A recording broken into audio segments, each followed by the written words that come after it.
20년 전입니다. 저희 어머님이 금식 기도를 하고 계셨어요. 그래서 며칠이 지나서 염려가 돼서 여쭈어 보았어요. 아니 어머님, 무슨 일이 있으세요? 왜 금식 기도를 하세요? 라고 물었더니 어머님 말씀이, 교회 한 장로가 미워 죽겠다. 내가 예수를 믿은 지 30년이 넘었는데 잘못 믿었어.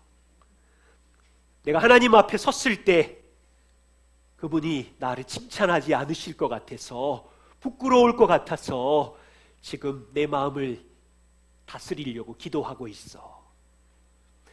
당시에 저희 아버님이 친구 장로님에게 신용 보증을 쓰셨어요. 하지 말아야 할 일을 하셔서 그만 부도가 나버렸습니다. 그래서 전 재산에 가까운 돈을 받을 수 없는 상황이 되었어요. 어머님은 교회 가셔서 그 친구 장로님 가족을 볼 때마다 미워 죽겠는 거예요. 그런데 돈이 문제가 아니라, 아니 내가 30년 동안 예수님의 사랑을 받았고 원수를 사랑하라고 하셨는데 이 마음의 미움이 그쳐지지 않아서 하나님 앞에 설 그 고민 때문에 기도를 하고 계셨대요. 그 당시 저는 30대 젊은 저에게는 어머님의 신앙이 도전이었어요. 돈을 다 잃게 생겼지만 이 여자의 신앙은 하나님 앞에 섰을 때를 생각하는 믿음으로 몸부림치고 있었어요. 바울은 오늘 교회 안에 있는 핍박받는 성도님들에게 말합니다. 사랑하는 성도 여러분, 사람들이 여러분들을 박해하고 모욕할지라도 악으로 갚지 마십시오. 선으로 악을 이기십시오. 공의의 하나님께 맡기십시오. 여러분, 바울도 지금 하나님 앞에, 공의의 하나님 앞에 이 억울한 상황을 맡기면서 선을 행하라고 하십니다. 코로나라는 시대를 살아가는 우리도 이렇게 살아갈 수 있을까요? 이와 같은 복음의 열매를 우리 삶에서 맺으려면요, 우리는 우리를 사랑하시는 하나님 아버지가 누구인지를 알아야 합니다. 그래야 이런 복음의 은혜의 열매가 삶에서 나올 수 있어요. 하나님 누구십니까? 한 서너 가지 말씀드릴 텐데요. 하나님은 선한 자나 악한 자나 모두에게 은혜를 베푸시는 하나님이세요. 또한 하나님은 죄인인, 악인인 우리에게 구원의 은총을 베푸시는 분이십니다. 그리고 하나님은 이 땅에 존재하는 모든 악에 대해서 반드시 공의를 시행하시는 공의의 하나님이십니다. 그렇다면 이 하나님을 믿는 우리들은 인생에서 어떻게 선으로 악을 이길 수 있을까요? 하나씩 좀 살펴보지요. 예수님께서 마태복음 5장에 이렇게 말씀하셨어요.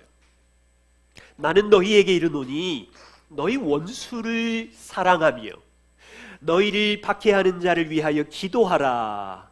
이렇게 하면, 이같이 하면 하늘에 계신 너희 아버지의 아들이 되리니.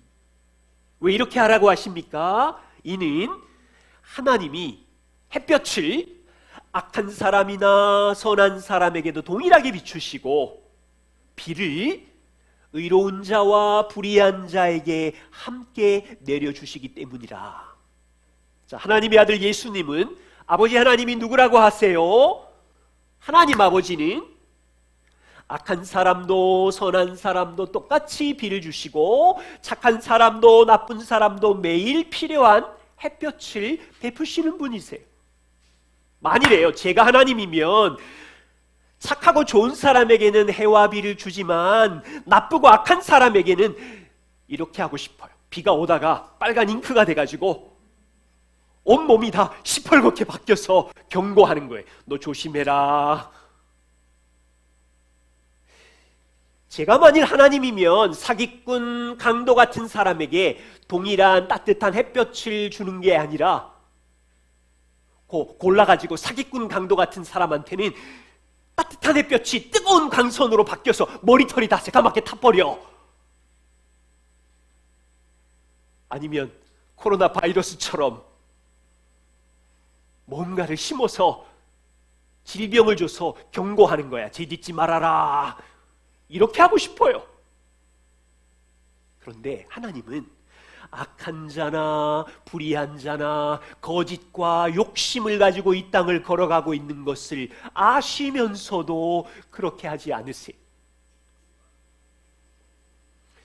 보세요. 하나님은 우주의 강력한 힘을 소유하신 분이신데 그 힘을 사용하지 아니하시고 모든 사람에게 일상의 은혜, 햇볕, 비, 나무, 물, 자연의 모든 은혜를 베풀어 주셔요. 그뿐만이 아니라 악한 자나 불의한 자에게 이성을 주시고 지혜를 주시고 기술을 주시고 모든 능력을 주셔서 세상에서 살게 해주세요. 이것을 일반 은총이라고 하는 거지요. 자, 보세요. 오늘 예수님 말씀의 초점은 무엇입니까? 이렇게 너희도 하면, 이렇게 아버지께서 선한 사람 악한 사람을 동일하게 사랑하고 일반적인 은혜를 주시는 것처럼 너희도 그렇게 하면 너희가 하늘에 계신 아버지의 아들이 되리니. 왜요? 하나님 아버지를 닮아 그 성품대로 그대로 흘려보냈기 때문에. 두 번째입니다. 하나님은 죄인들에게 구원의 은혜를 베푸시는 분이십니다. 하나님 누구세요? 반역하고 있는 우리들에게 십자가로 구원하신 최고의 사랑을 베풀어 주신 분이시죠. 저와 우리 누구입니까? 과거에요, 하나님 없이 혼자 독립적으로 살려고 했던 것을 즐겼던 자들이지요. 하나님 없어도 괜찮아, 나의 인생의 야망을 추구하면서, 자기 욕심을 추구하면서, 자기의 성공과 만족과 쾌락을 따라서 살면서 하나님 없이 살았던 원수들. 여러분, 성경 보세요. 소돔과 고모라를 심판하신 하나님, 이스라엘 광야 민수기에서 고라와 다단의 일당이 모세에게 반역하자 지진으로 그냥 멸하신 하나님, 우리도요 이런 형벌을 받아 마땅한 자들이었어요. 그런데 하나님께서 우리를 향하여 진노의 칼을 뽑지 아니하시고 사랑하셔서 아들 예수님을 보내주신 거예요. 우리가 받아야 되는 형벌을 우리에게 쏟지 아니하시고 십자가 위에 있는 아들에게 쏟아 부으신 거예요. 우리가 받아야 되는 무서운 영원한 진노의 잔을 예수님이 한 방울도 남김없이 마셔버리셨기 때문에 그 아들을 통하여 죄와 의의 문제를 해결하시고 저와 우리를 자녀로 불러주시는 구원의 은혜를 주신 거지요. 우리는요 매주마다 복음과 구원의 은혜를 듣고 있지만 하나님이 누구이신지 날마다 기억해야 돼요. 반역하는 우리를 향하여 하늘의 왕은 자신의 힘과 권세를 사용하여 우리는 악으로 하나님께 대했는데, 우리는 하나님을 모욕했는데 하나님은 우리를 악으로 공격하지 아니하시고 진노의 칼로 공격하지 아니하시고 모욕으로 우리를 저주하지 아니하셨잖아요. 오히려 어떻게 하셨어요? 아들의 십자가의 죽으심으로, 아들의 온전한 삶으로 우리의 모든 문제를 해결하시고 구원의 은총을 선물로 베푸시고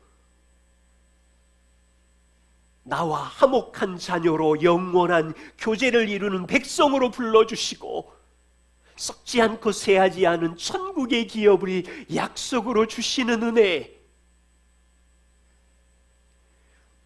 바울이 이것을 로마서 1장부터 8장까지 설명한 다음에 이제 12장 1절에 하나님의 자비하심을 경험한 여러분 그러면서 오늘 여기까지 온 거예요.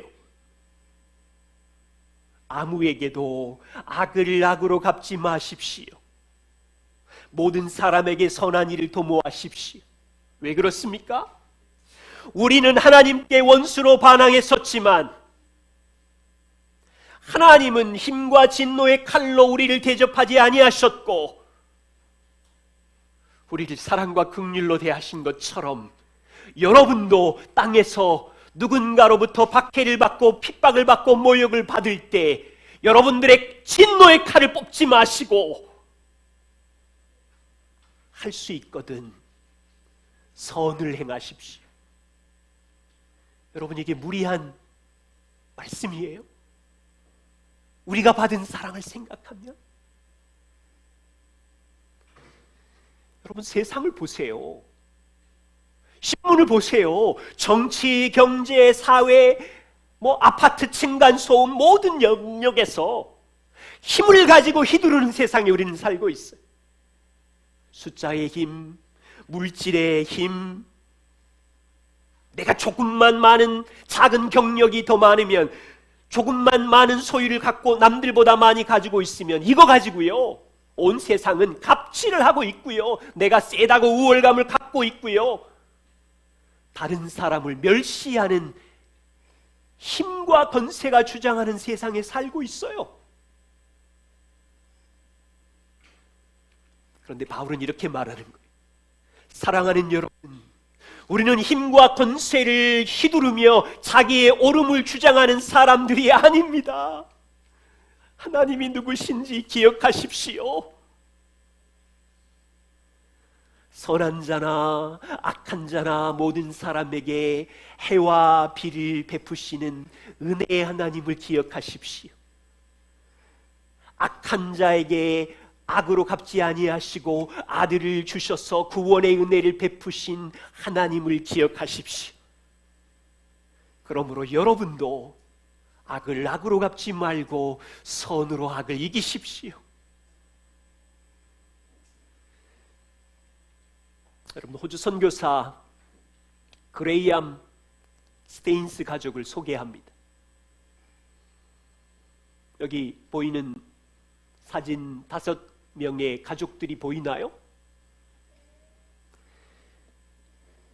그레이엄 스테인스에게는 아내가 있고요, 2 아들 9살 디모데와 7살 빌립과 딸이 있어요. 이분들은 호주에서 파송받아서 인도 힌두교 지역에서 나 환자들을 돌보는 병원에서 근무하면서 복음을 전했습니다. 1999년 1월입니다.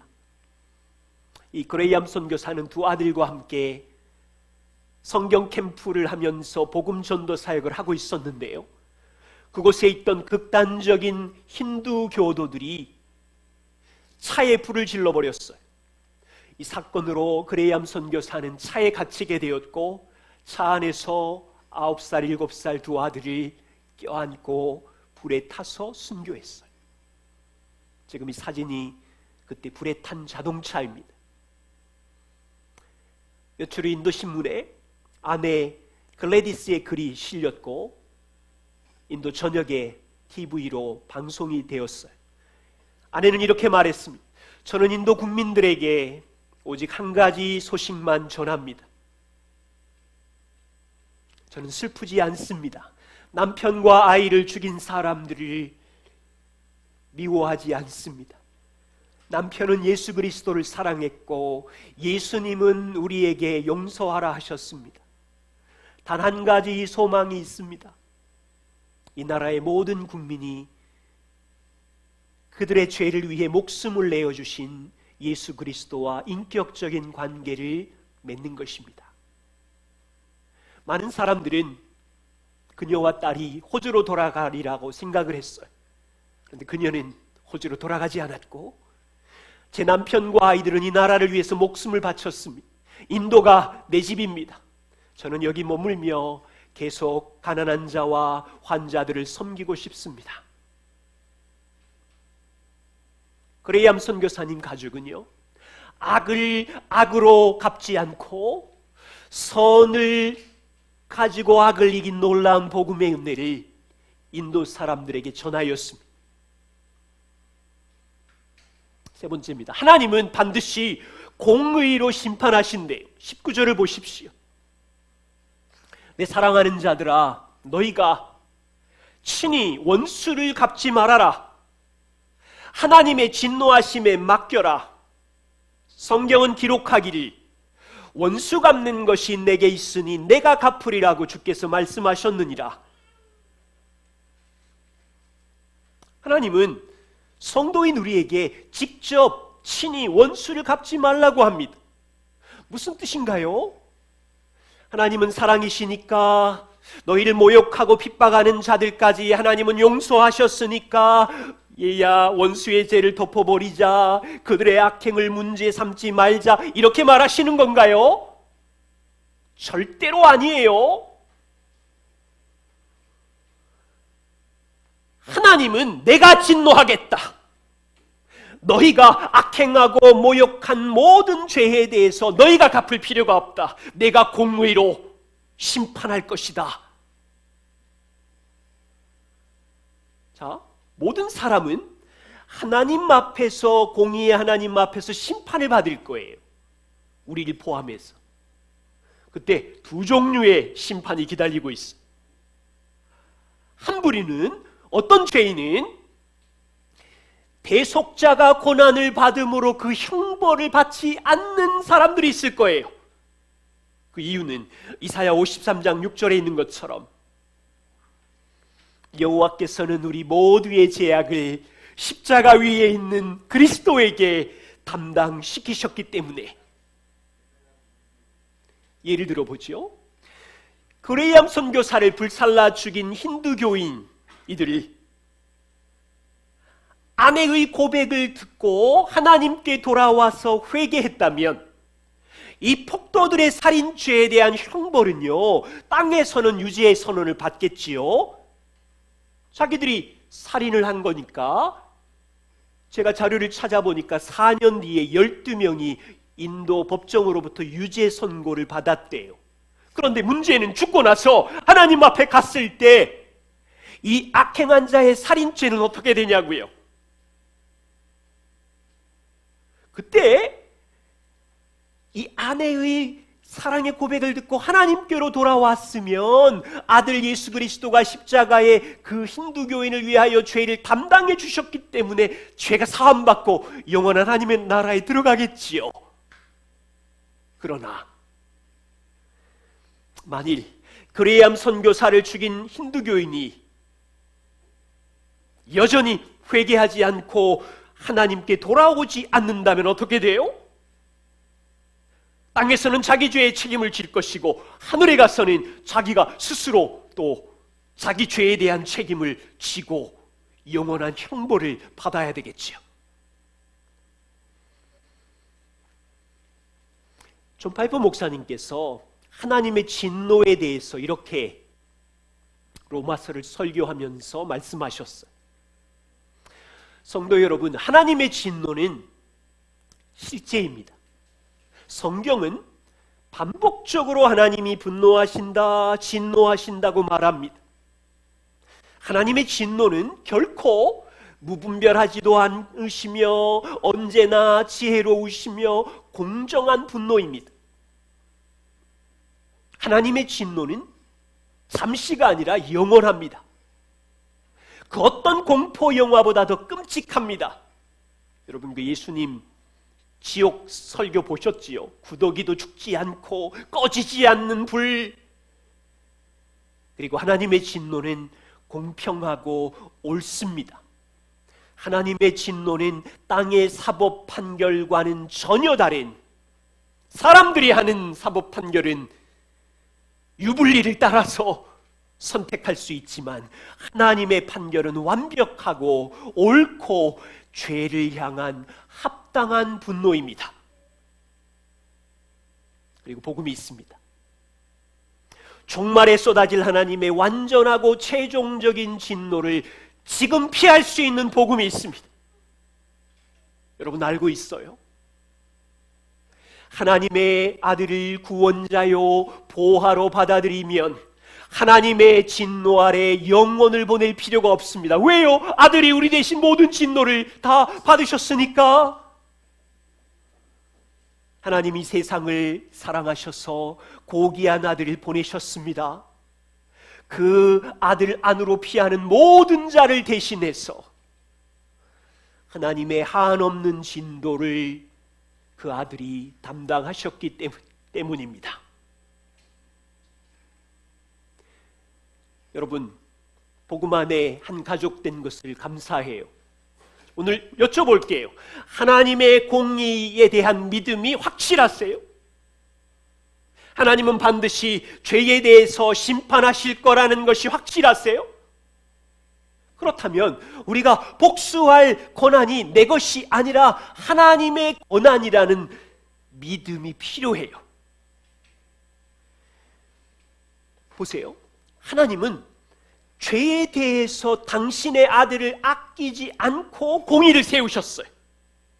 그래서 하나님의 아들 안으로 피하는 자는 하나님의 진노가 이미 끝나서 우리에게는 자유하지요. 그런데 하나님의 아들 안으로 피하지 않는 자는 어떻게 됩니까? 자기의 죄에 대한 책임을 지고 영원한 끔찍한 진노를 받아야 되고, 이 진노는 거룩하신 하나님의 합당한 분노라고 말하는 거예요. 하나님은 거룩이시니까 죄에 대해서 합당한 분노를 하시는 거죠. 그래서 지옥이 존재하는 거죠. 또한 하나님의 자녀들을 건드린 모욕과 핍박과 대적자들을 이 땅에서는 참으시고 인내하시고 눈감아 주시는 것 같지만 하나님은 거룩이시지요. 하나님은 공의이시지요. 여기에 대해서 하나님은 공의를 시행하신대. 다시 여쭤볼게요. 하나님의 공의의 시행, 진노하심을 믿으십니까? 이것을 정확히 믿는다면 이제 우리가 해야 될 일은 뭐냐면, 내가 보복하리라고 하는 복수의 짐을 내려놓는 거예요. 내가 모욕당한 억울한 무거운 짐을 내려놓는 거예요. 여러분, 이를 갈면서 나는 도저히 저 사람을 용서 못해, 반드시 대갚아 줄 거야 라는 분노의 짐을 내려놓는 거예요. 왜? 내 권한이 아니니까. 하나님이 하신다고 하셨으니까. 그분의 분노와 공의는 더욱 옳고 정당하니까. 그래서 부탁드려요. 부당하고 억울하다는, 상처받았다는 쓴마음을 내려놓으세요. 하나님이 반드시 공의를 세우시고 원수를 갚으실 거예요.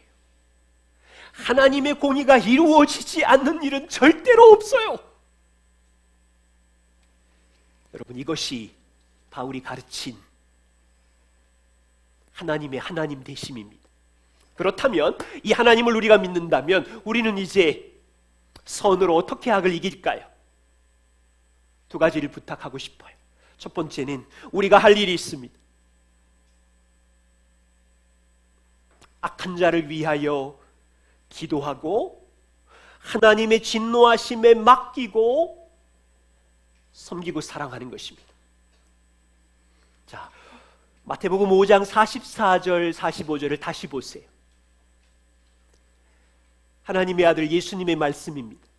나는 너희에게 이르노니 원수를 사랑하며 박해하는 자들을 위하여 기도하라. 이같이 할 때 하늘에 계신 너희 아버지의 아들이 되리니. 누가 우리를 모욕하면 감정은 억울하고 힘들지요. 그런데 우리에게 사랑하고 기도하라고 해요. 자, 자발적인 사랑과 기도가 그냥 나올 수 있을까요? 감정은 억울해서 죽겠는데.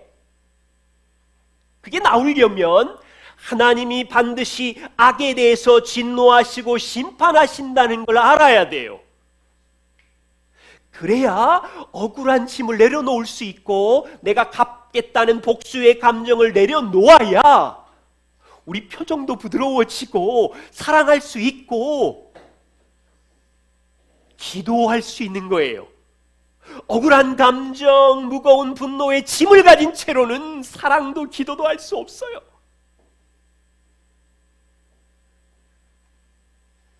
그리고 로마서 12장 20절 보세요.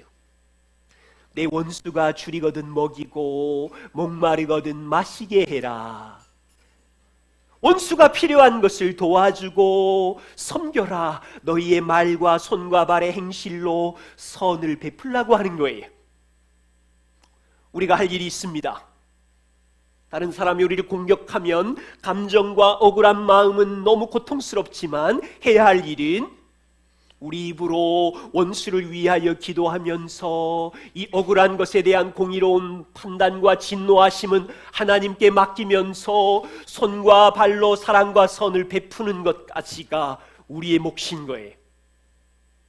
이것을 할 때 하늘에 계신 너희 아버지의 아들 자녀임을 세상이 볼 것이고 세상이 너희 안에 계시는 하나님의 사랑의 성품을 본다는 거예요.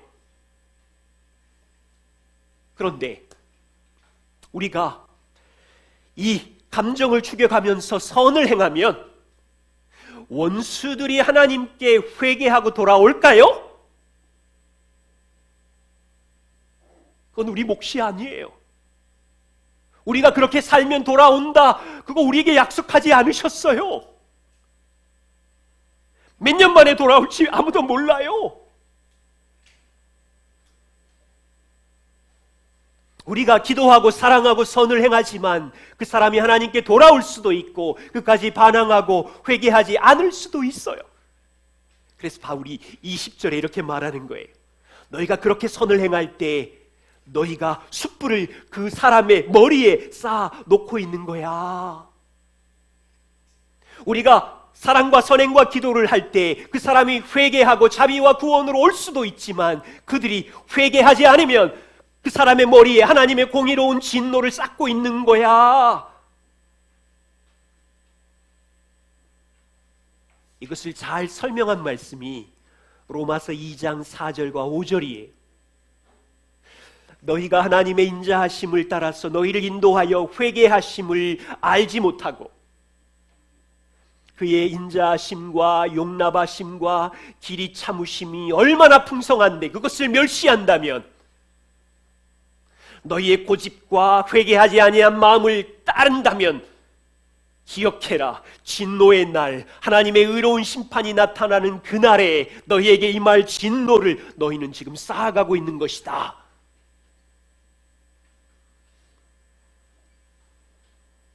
다시 잘 기억해 보세요.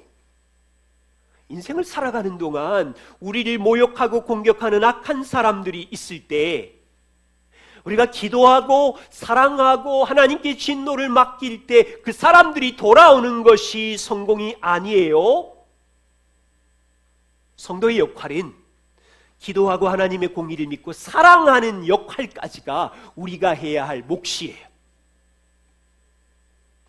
그렇게 할 때 무슨 일이 일어납니까? 놀라운 유익이 있어요. 그렇게 살아가는 우리가 누구인지 정체성이 사건 속에 확인이 되고요. 그리고 세상 사람들에게 하나님의 성품이, 하나님의 사랑이 무엇인지 전하는 것이고요. 이 억울한 감정 속에서, 고난 속에서 우리는 주님을 닮아가며 성화되어 가고 있는 거예요.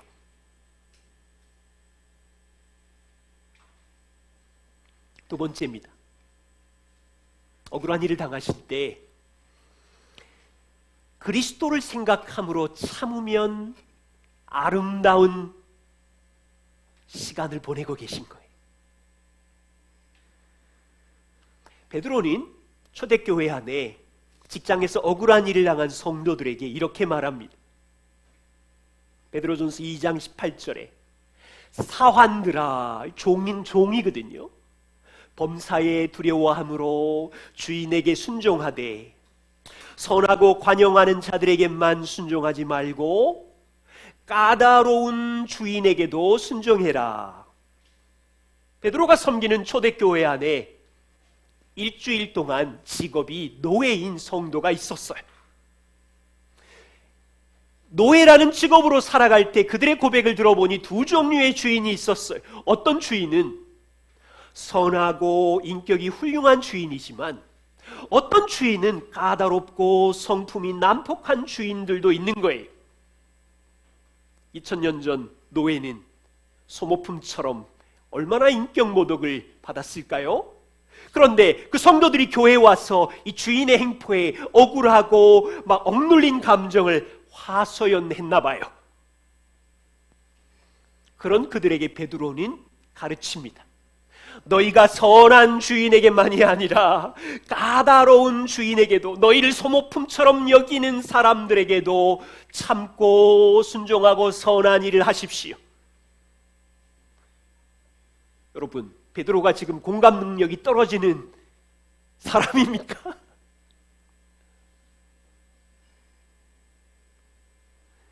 그리고 19절을 보시면 너희가 부당하게 고난을 받을지라도 하나님을 생각함으로 슬픔을 참으면 이것은 아름답습니다.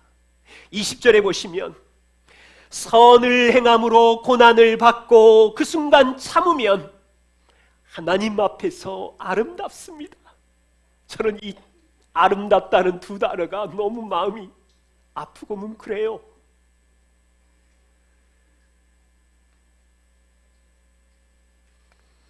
그리고 21절에 말하기를 이렇게 사는 것이 성도의 부르심입니다. 하나님께서는 성도를 형통한 길로 만사 잘 되는 성공으로 불렀다고 말하는 게 아니라 억울한 일을 당할 때 고난받는 자리에서 참는 부르심으로 우리를 이끌었으며, 그리고 21절에 보면 그리스도도 너희를 위하여 고난을 받으사 너희에게 본을 끼쳐 너희가 그리스도의 자취를 따라오게 하려 하였느니라. 여러분, 이 본문을 찬찬히 읽어보세요. 억울한 일을 당한 직장의 노예들에게 바울이 어떻게 복음으로 가르치는지, 혹시 지난주에 직장에서, 가정에서, 세상 속에서 억울한 일을 당할 때 하나님을 생각함으로 참으셨습니까? 이것이 아름다운 일이며 이것이 하나님이 우리를 부르시는 일이며, 물론 우리가 참다가도 억울해서 마음이 무너져가지고 웍하기도 하지만, 자, 베드로의 말을 보세요. 베드로는 지금 30년 전에 자신의 목격담을 이야기하고 있어요. 22절과 24절에 보시면 자기의 눈으로 본 예수 그리스도가 억울한 일, 부당한 일을 당할 때 어떻게 하셨는지 설명하고 있어요. 그는 죄를 범하지 아니하시고 십자가로 올라가는 그 모욕 속에 입에 거짓이 없으셨으며 욕을 당하시되 맞대어 욕하지 아니하시고 고난을 당하시되 위협하지 아니하시고, 그분도 하나님의 아들이신데 오직 공의로 심판하시는 하나님에게 이 상황을 부탁하시면서 질문입니다. 가족들에게, 자녀에게, 직장 동료에게 모욕을 당할 때 하나님을 생각하세요? 그리스도를 생각하세요? 됐고 그냥 내 감정대로 하게 내버려둬 그러세요?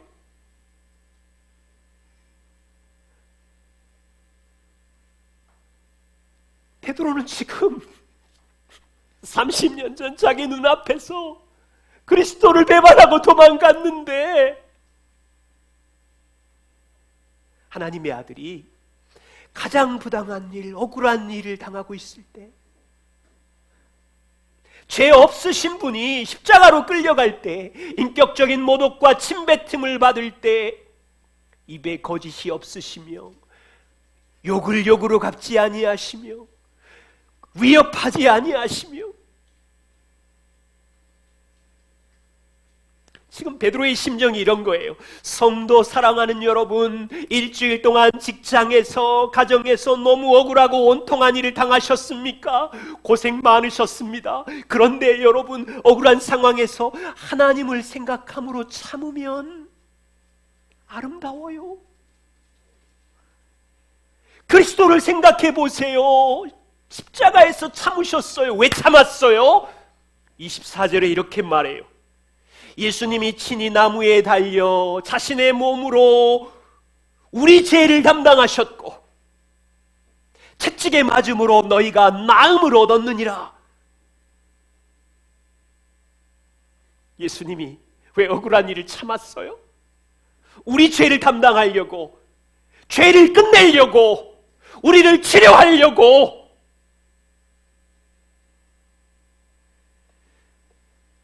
질문은 이거예요. 우리가 어떻게 직장에서 죄를 끝낼 수 있지요? 어떻게 가정에서 죄를 끝낼 수 있지요? 어떻게 인생에서 억울한 일을 당할 때 죄를 그칠 수 있지요? 악을 악으로 갚고 욕을 욕으로 갚고 정당한 옳음으로 정죄하고 보복하면 가정이나 직장이나 인생이나 교회에서 죄의 악순환이 끊어져요? 우리의 힘을 사용하고 우리의 정당성을 사용해서 싸우고 공격하면 복수의 악순환이 끊어져요? 하나님은 아신 거예요. 그거 아니야.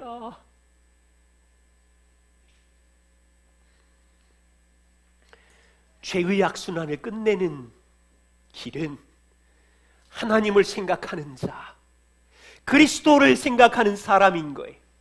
그리스도께서 하신 일로 우리가 어떤 은혜를 받았는지, 우리의 죄가 하나님의 아들의 참으심으로 어떻게 끊어졌는지를 경험한 사람이 일상의 삶의 억울한 일에서 그것을 참음으로 그 순간 하나님이 아름답대요. 아름답대요.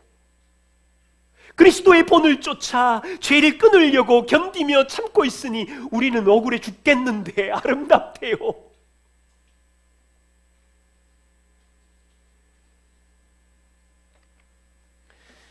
오늘도 참 어려운 말씀을 함께 여러분들하고 나눕니다. 여기까지 성장하고 싶어요.